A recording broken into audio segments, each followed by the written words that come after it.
July 1943, the Eastern Front. Hitler launches an unprecedented panzer blitzkrieg against Stalin's formidable Red Army. We were more and more convinced that we could do it. Two armored giants go turret to turret in the biggest tank battle in history.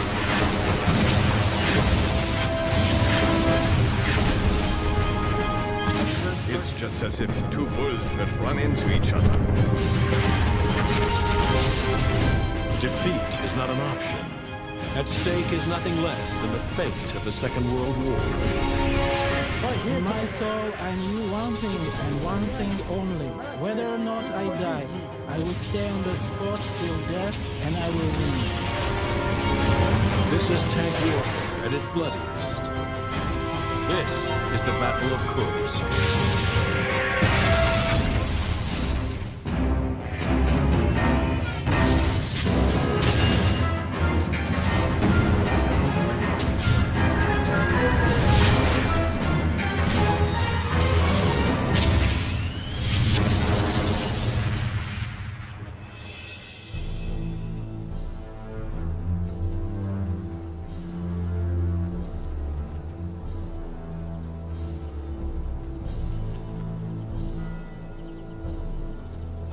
Brooding across the vast steppes of southern Russia, this bell tower stands guard over the killing fields of Prokhorovka. A sentinel at the epicenter of what was the biggest and bloodiest tank battle ever.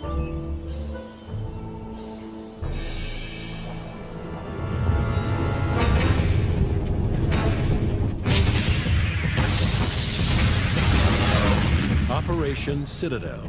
Hitler's last gamble to turn the tide of the war on the Eastern Front. Since the beginning of 1943, Germany's once unstoppable advance into the Soviet Union has come crashing to a halt, and the Red Army is on the offensive. They've pushed the Germans back 300 kilometers. Hitler's hopes of ultimate victory on the Eastern Front seem to have vanished. In the spring of that year, he prepares for a massive counteroffensive, codenamed Operation Citadel. His plan is to launch a large-scale pincer maneuver to cut off the Soviet-held salient centered on the industrial town of Kursk. The goal? Encircle and destroy more than 500,000 Soviet forces in the Kursk Bulge.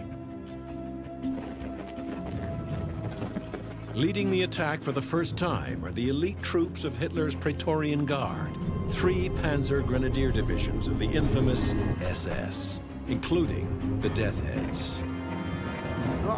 We were all under 20 or 25, and we were all faithfully German, who believed in their fatherland.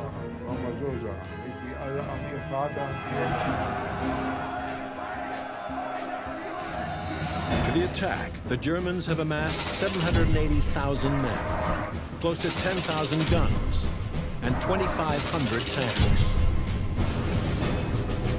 But the delay gives Stalin the time he needs to prepare.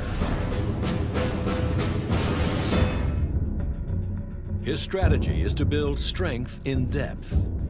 To meet the expected Panzer onslaught, they begin to lay mines, and thousands of conscripts dig anti-tank ditches and trenches. Their plan, to absorb wave after wave of attacks and bleed the German blitzkrieg dry. In my soul, I knew one thing and one thing only.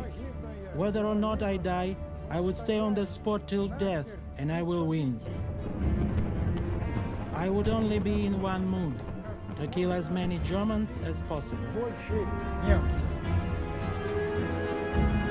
To meet the impending German attack, the Soviets mobilize almost 2 million men, 25,000 guns, and more than 5,000 tanks.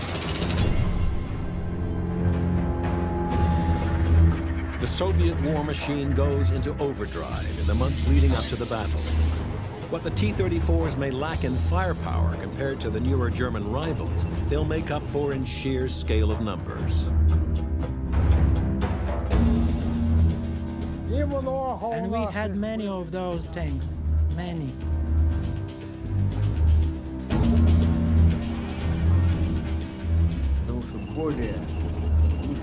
I did not just like the T-34. I was in love with the T-34. Why? Because there was no tank out there that was better.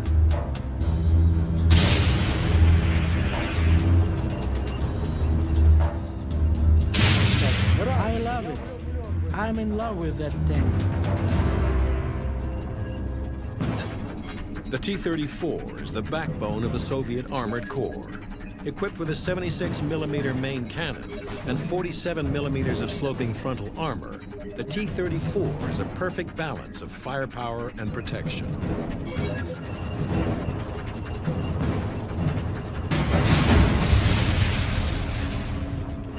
By the early summer of 1943, the Red Army has dug in thousands of tanks, and across the vast Kursk salient, they've laid more than 400,000 mines and have prepared over 4,000 kilometers of trenches.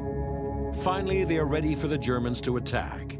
And at midnight on July 5th, that's exactly what the Germans do.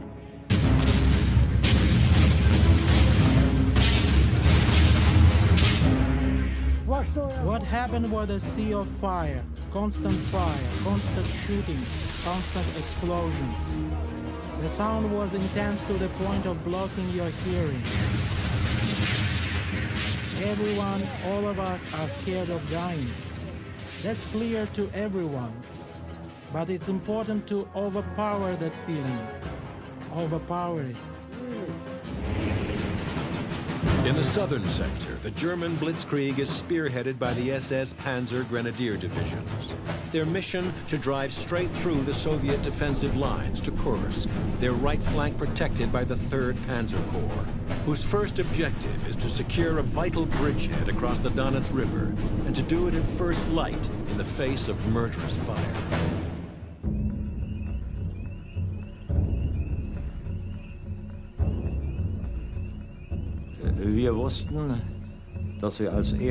We knew that we were the first who had to cross the Donets River, a water obstruction which we knew had steep shores and was quite swampy. Steile Ufern, war etwas sumpfig.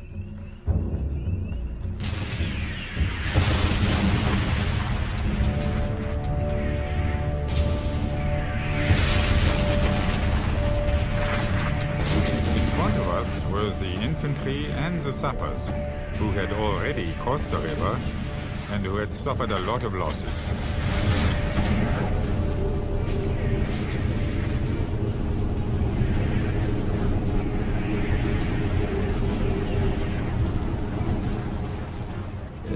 The Russians knew our intentions and had positioned their artillery, and we were met with huge artillery fire. Artilleriefeuer.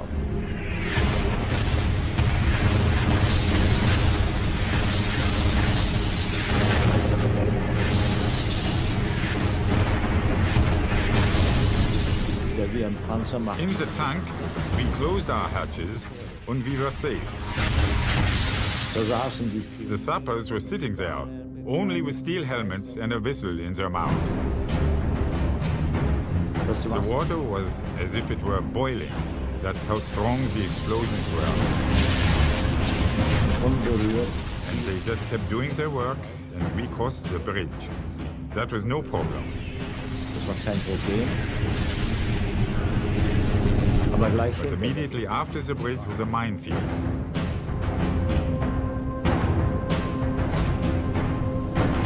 There were anti-personnel mines that couldn't harm the tanks. They simply shattered. But the infantry wasn't able to follow us anymore. Our second company was to our right side, and they drove over a field of anti-tank mines. And the tracks of all 10 or 12 Tigers got damaged, and the tanks couldn't continue.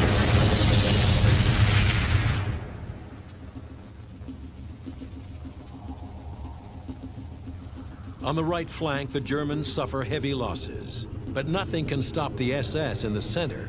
they punch a hole 20 kilometers wide and 15 deep into the Soviet defensive line. When the skullheads came, they were afraid. We had good soldiers. We just had the reputation that we were just breaking through everywhere.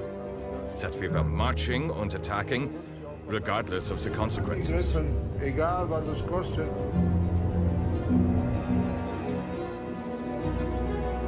And across the vast open steppes, the gunners and tankers of the Red Army must face the onslaught of the Tigers head on. I was a commander of the 3rd Artillery Company.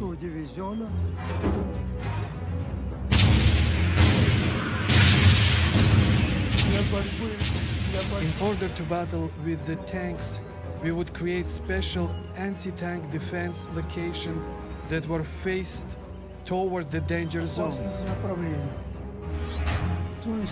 Of course, we always had to watch out for the Tigers.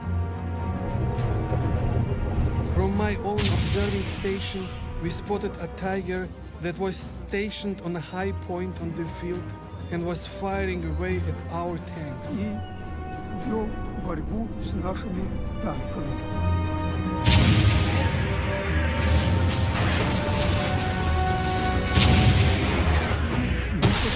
It just stood there, and it would not let any of our tanks come close.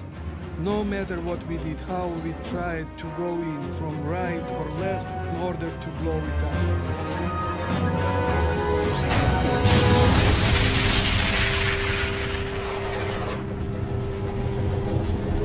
The Tiger tank is the Germans' ultimate armored weapon. Encased in over 100 millimeters of armor, it is practically impervious to frontal attack.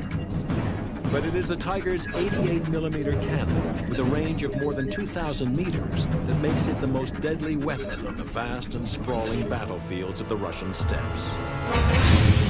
We soldiers in the Tiger were very proud. We had the best equipment that existed. It was a good tank. And for the very first time, we were head and shoulders above the Russian tanks.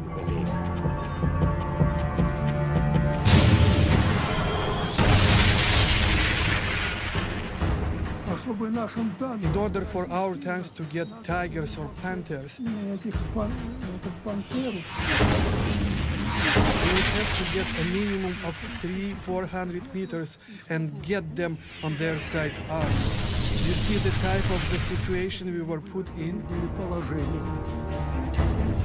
And as the Tiger tanks continue their seemingly unstoppable advance, it's not only Kursk that is now at stake, but the fate of the entire Russian motherland. We had a heavy feeling on our souls. We were contemplating whether or not we would be able to hold them off and hold the territory.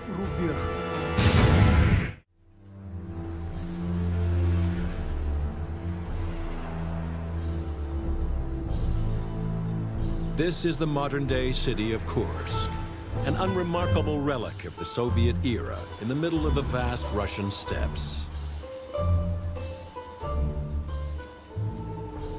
But in 1943, it stands at the epicenter of a titanic clash of arms. This is where the world holds its breath, and the fate of two mighty empires is decided.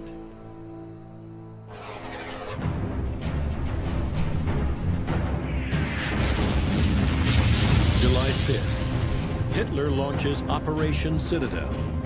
His elite panzer divisions slam into the Soviet defenses, and the Eastern Front is set ablaze.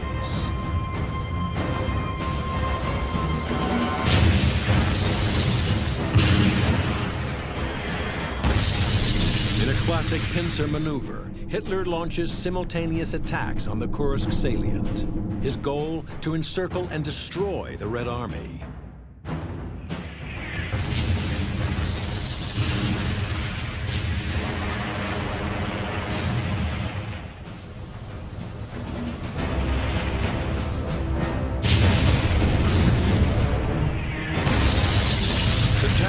the Red Army's T-34s are given orders to advance to meet the German onslaught and shore up a desperate rearguard defense.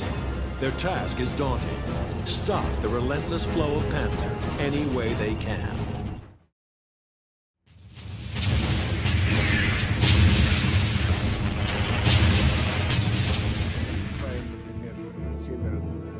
We were headed from north to south, and in the river Psel, where the small streams flow into it after it rains, and created many valleys. We call it Laga.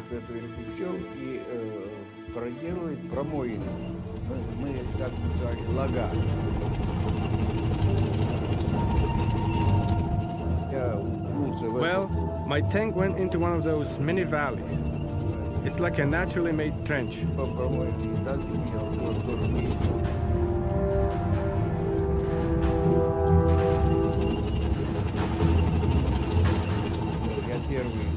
When I decided to drive over the edge of the trench, as I was driving my tank up, I saw a German tank directly above me, heading down towards me.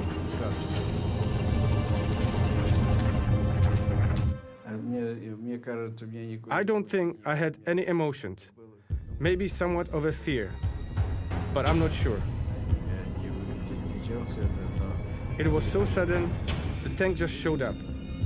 The only overwhelming feeling I had was to get rid of it, to wipe it out or get wiped out. Every tanker knows the best place to shoot at is side armor. And also at the bottom of the tank.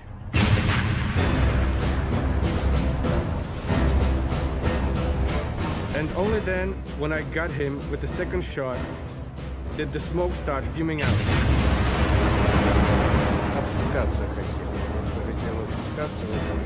As soon as he wanted to descend, I got him. That saved me.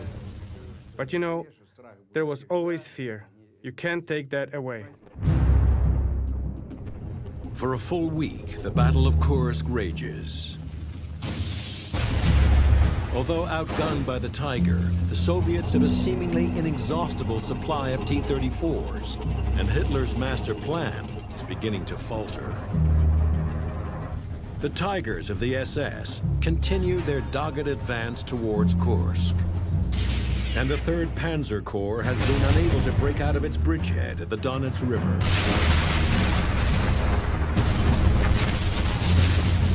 Leaving the right flank of the SS perilously exposed.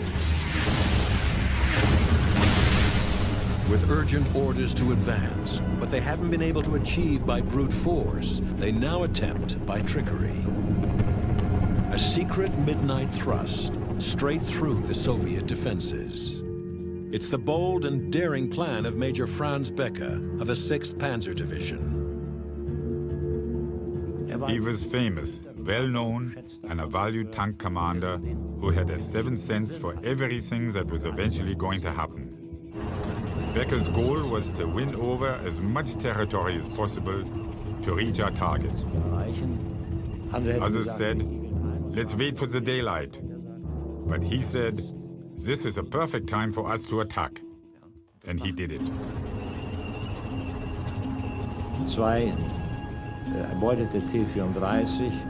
Two captured T-34s were placed at the front as a sound camouflage. According to martial law, they had been marked with the German Balkenkreuz, but they had been covered with blankets. I had ordered radio silence and no firing. Silently, we passed the first enemy barricade, moving by the deadly anti-tank guns, which remained silent, believing us to be one of their own units. We were able to fool the Russians with the bubbling noise of the T-34s. Everything was going according to plan, but suddenly, a column of 22 tanks appeared heading in the opposite direction. These passed my unit almost track to track. But then 6 or 7 pulled out of the column, turned and pulled in behind us. I ordered the rest to continue and placed my command tank, which was equipped only with a dummy gun, across the road in order to force the enemy tanks to halt. War kühn. He was bold. He was a good commander. We slipped out of our tank, unseen by the Russians. Sneaking up to the tanks, we put magnetic charges on 2 T-34s and jumped into cover. Detonations ring through the night. We fetched 2 more magnetic charges and put them in place.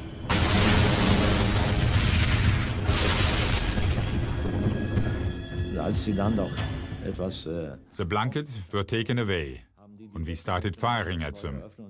It was a great success for us there. We brought down a lot of Russians.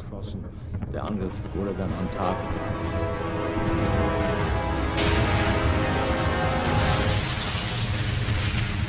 Becca's gamble pays off. With their flank now secure, the SS swing right to mop up one of the last lines of defense at the village of Prokhorovka before their final advance on Kursk. But what the Germans don't yet know is that 500 tanks of the Soviet 5th Guards Tank Army are blocking their way. And the biggest battle in the history of armored warfare is about to begin.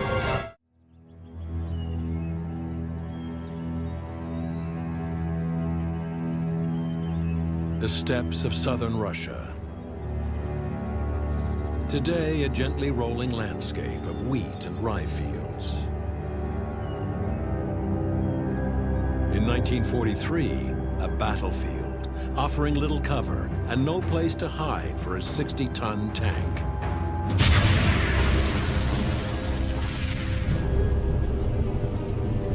July 11th, 1943. Day 7 of Operation Citadel. The SS Panzer Grenadier divisions have blasted a hole 50 kilometers through the Soviet defenses.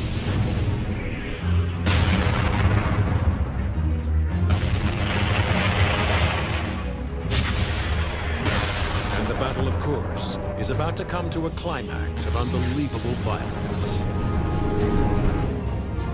The Soviet 5th Guards Tank Army has been held in reserve more than 100 kilometers behind the front lines. But fearing that all might be lost in the face of the German onslaught, they are now rushed into action to the south of Kursk and prepare to launch a massive counteroffensive on the Germans' right flank from the village of Prokhorovka. At precisely the same moment, the SS swings east, also towards Prokhorovka. Neither side is aware of what the other one is doing, and almost by accident, the stage is set for the deciding tank battle of the Eastern Front. Evening, July 11th. From his command post at Prokhorovka, Soviet Lieutenant General Rotmistrov, commander of the 5th Guards Tank Army, spies tanks in the distance. At first, he thinks they are advance units of his own Soviet T-34s. But then, he gets a surprise. He took binoculars and saw that those were German tanks. It turns out that the Germans decided to carry out their offensive through Prokhorovka. Events have outpaced the Soviet plans for a counterattack. Now they must prepare to meet the German SS head-on.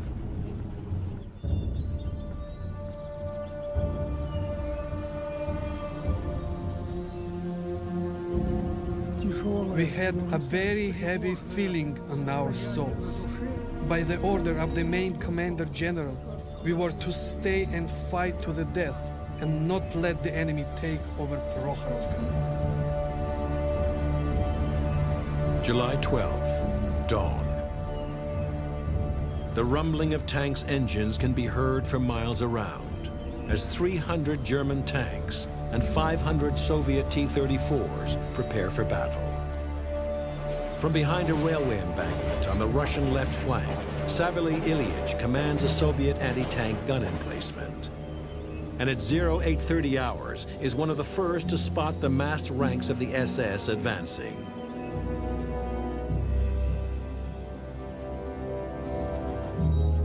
The entire field of Prokhorovka was covered with moving tanks.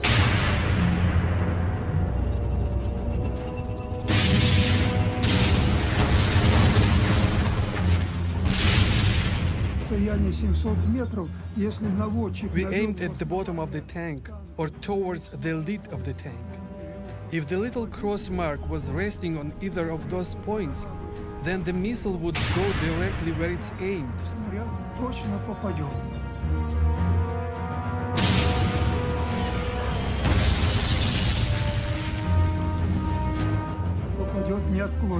It won't sway to the right or left.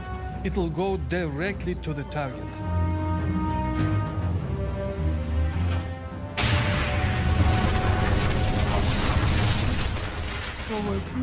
The 76mm gun would have 25 shots per minute.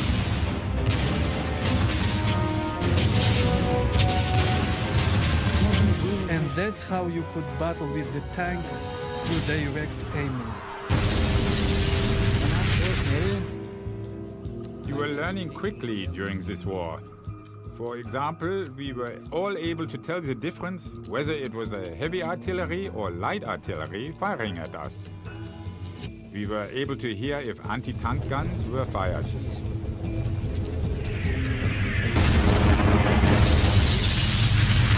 Every projectile made a different noise. It was very important to recognize what was firing and where it was coming from. Schießt und woher es kommt.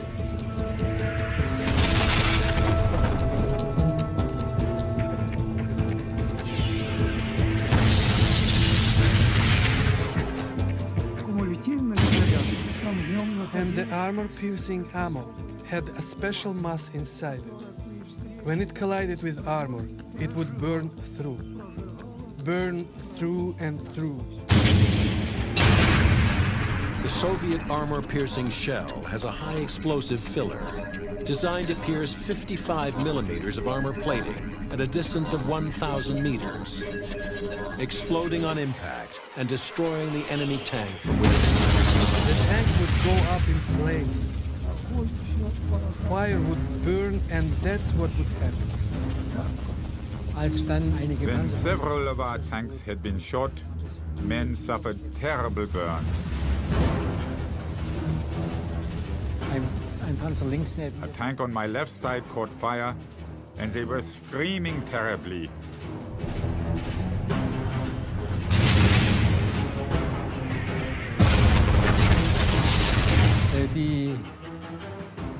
The tankers who made it out had terrible burns on the upper body down to the belt.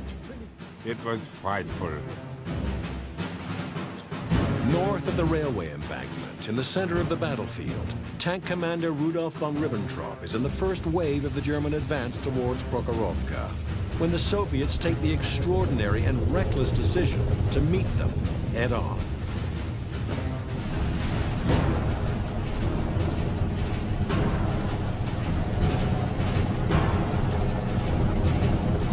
What I saw left me speechless.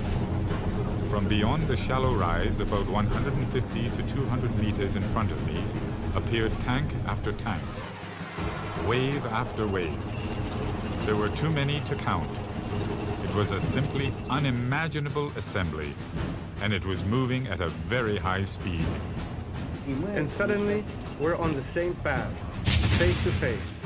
They didn't expect us to come upon them so fast, and we didn't expect them either. The SS adopt the Panzerkeil, a wedge-shaped formation with Tigers at the point and lighter Panzer IVs at the side. Their aim to use their heavy armor to bulldoze straight through the enemy lines. Soviet T-34s lead a cavalry charge across the open fields to meet the deadly Panzerkeil. Outgunned by the Tigers, their only hope is to get as close as possible, as quickly as possible. They probably thought we would be farther off, but no. Here, there were two huge masses colliding. And at first, everyone was sort of confused and dumbfounded. At that second, I said to myself, It's all over now. We started killing each other, head on.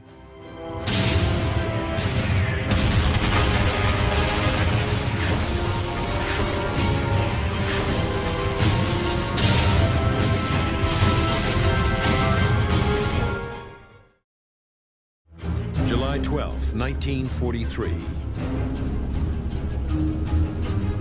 In his pursuit of victory on the Eastern Front, Hitler has gambled everything on the success of Operation Citadel. And the mettle of his feared panzer divisions is put to the test on the steppes of southern Russia.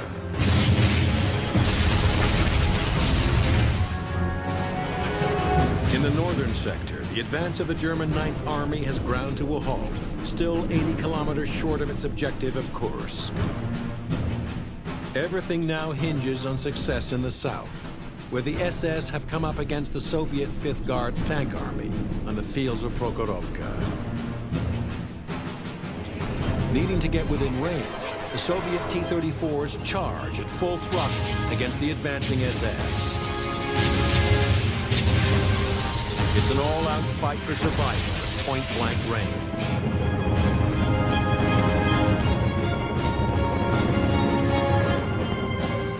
They probably thought we would be farther off, but no. Here, there were two huge masses colliding. And at first, everyone was sort of confused and dumbfounded.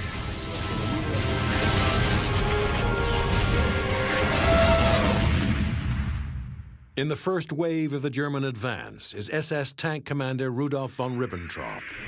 My driver called over the intercom. Sir, 'tis right, right. The gunner traversed right. Soon the first round was on its way, and with its impact, the T-34 began to burn.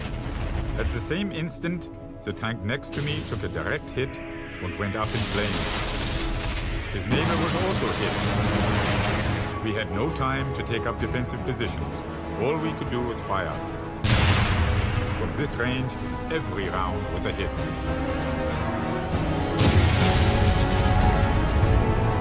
I realized there was no chance of escape. All we could do was take care of what was at hand.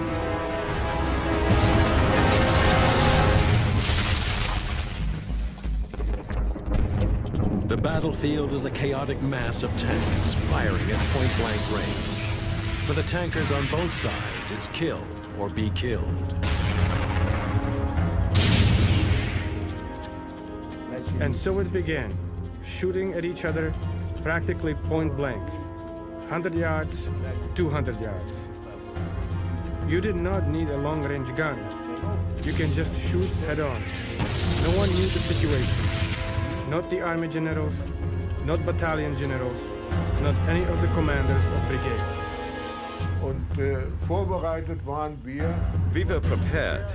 We were young guys. Order is order, and attack is attack. But we couldn't know that a battle like this would develop, and we were just unimportant grunts. Maybe the generals might have known this, but I don't think they knew that it might degenerate in this way.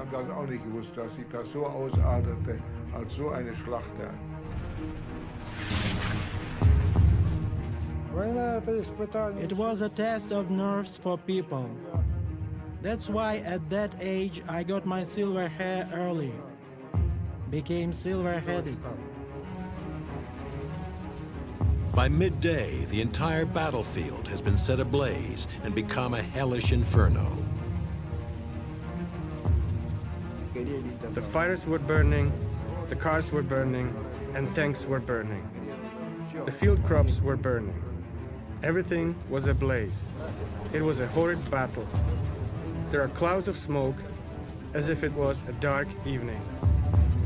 There's slaughter in the fields below, and from the skies above, death rains down in torrents.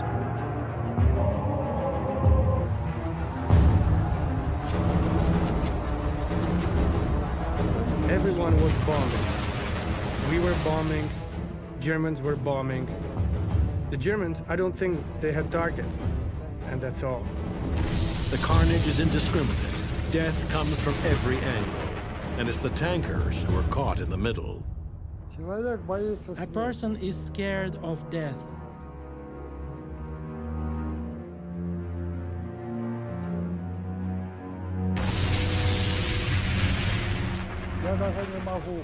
No one wants to die. I still cannot understand how my tank got hit. Either it was a bomb or it was artillery.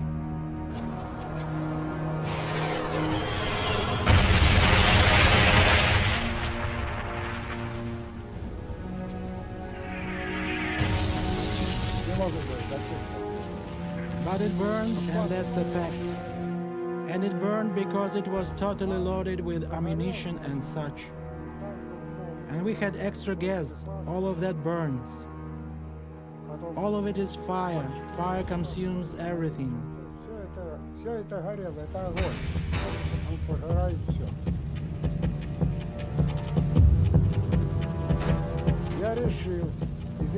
I decided to evacuate that tank.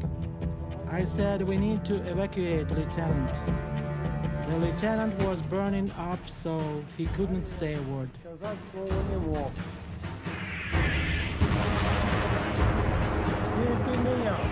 My comrade that was sitting beside me opened the lid of the tank ahead of me. Then when I was taken out of it, all I heard was the explosion.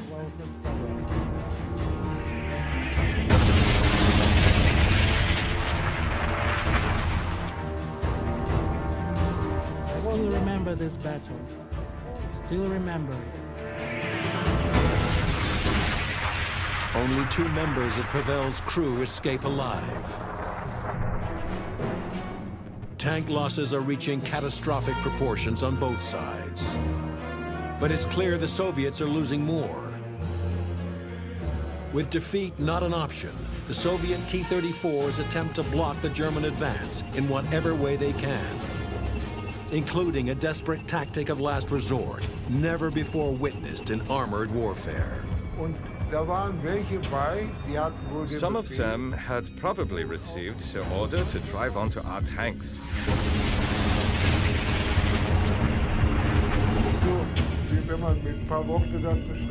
It's just as if 2 bulls would run into each other.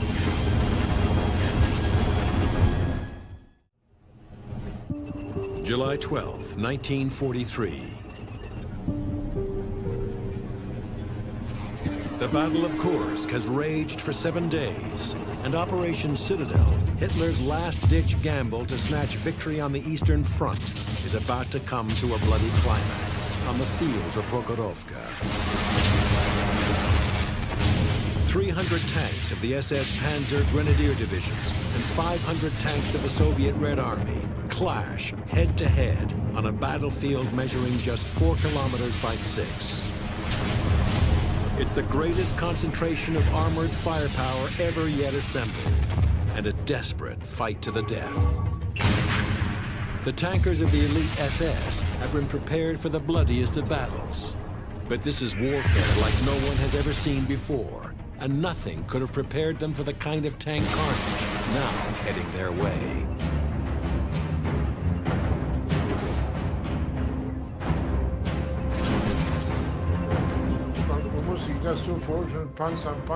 You have to imagine tank beside tank. One big chain of tanks. And on the other side were T-34s. And some of them had probably received the order to drive onto our tanks.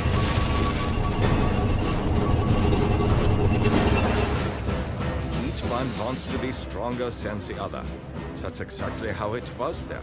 It's just as if 2 bulls would run into each other. That way our tanks were disabled. They themselves couldn't do anything anymore either, because they had disabled our tanks.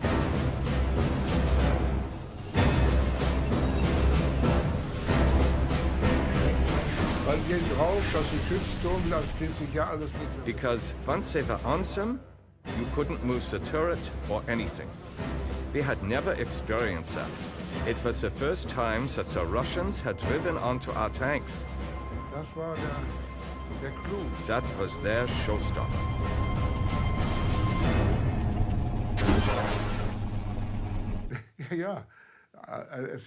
There were some crazy things, also stuff that they thought of.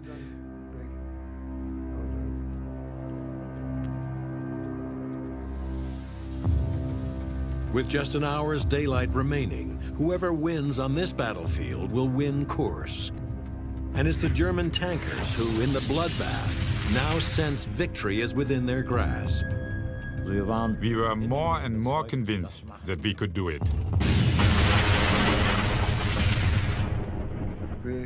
I want to tell you something. We weren't afraid. So we just kept attacking and attacking. The SS advances relentlessly into the firestorm. The Soviet tank divisions are pushed back almost to the edge of Prokhorovka, and panic now sweeps through the Russian ranks.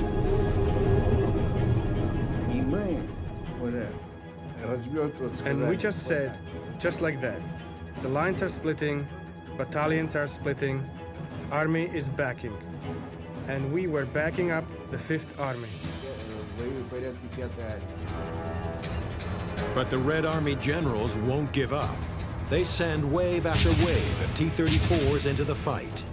No matter how many T-34s the Germans destroy, more and more keep appearing to take their place.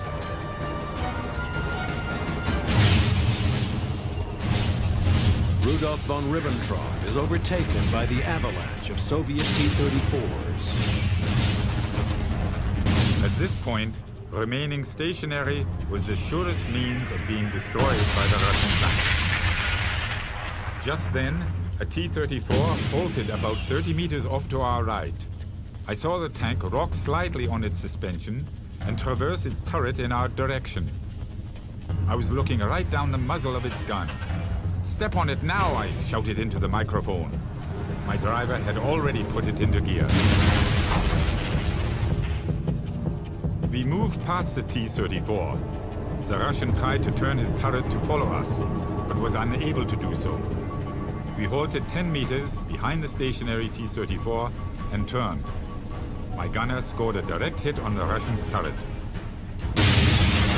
T-34 exploded, and its turret flew about 3 meters through the air, almost striking my tank's gun.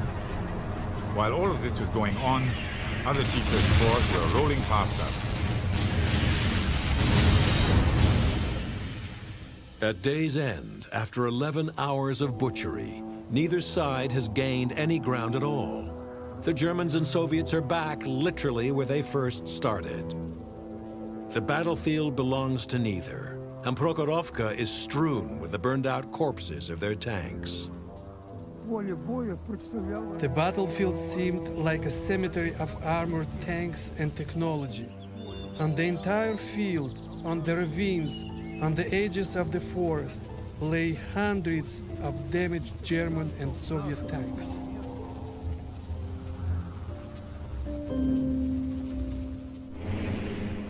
At Kursk, the German blitzkrieg on the Eastern Front has hit its brick wall. In the face of fierce Soviet resistance, neither arm of Hitler's pincer has come anywhere near to reaching its target, and Kursk itself remains unscathed.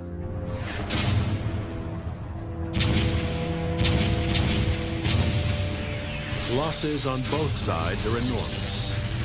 Operation Citadel has taken the lives of 80,000 men and destroyed nearly 3,000 tanks.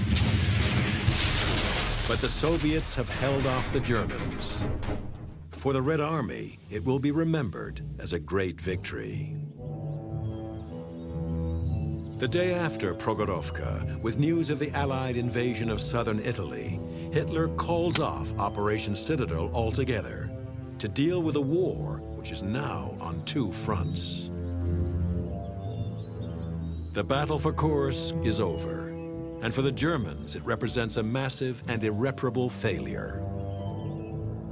From these fields of Prokhorovka, they begin a retreat which within 2 years will take them all the way back to Berlin. For our morale, it was really upsetting for everybody. What? We're going back? That doesn't happen to us. We didn't shout hooray anymore. In a single day on these killing fields of Prokhorovka, death harvested thousands of soldiers' lives. For many, it is a place of sacred memory, where the heroism of the Red Army's tank crews saved the Russian motherland. This was the turning point for the Red Army. I remember my friends who have passed away.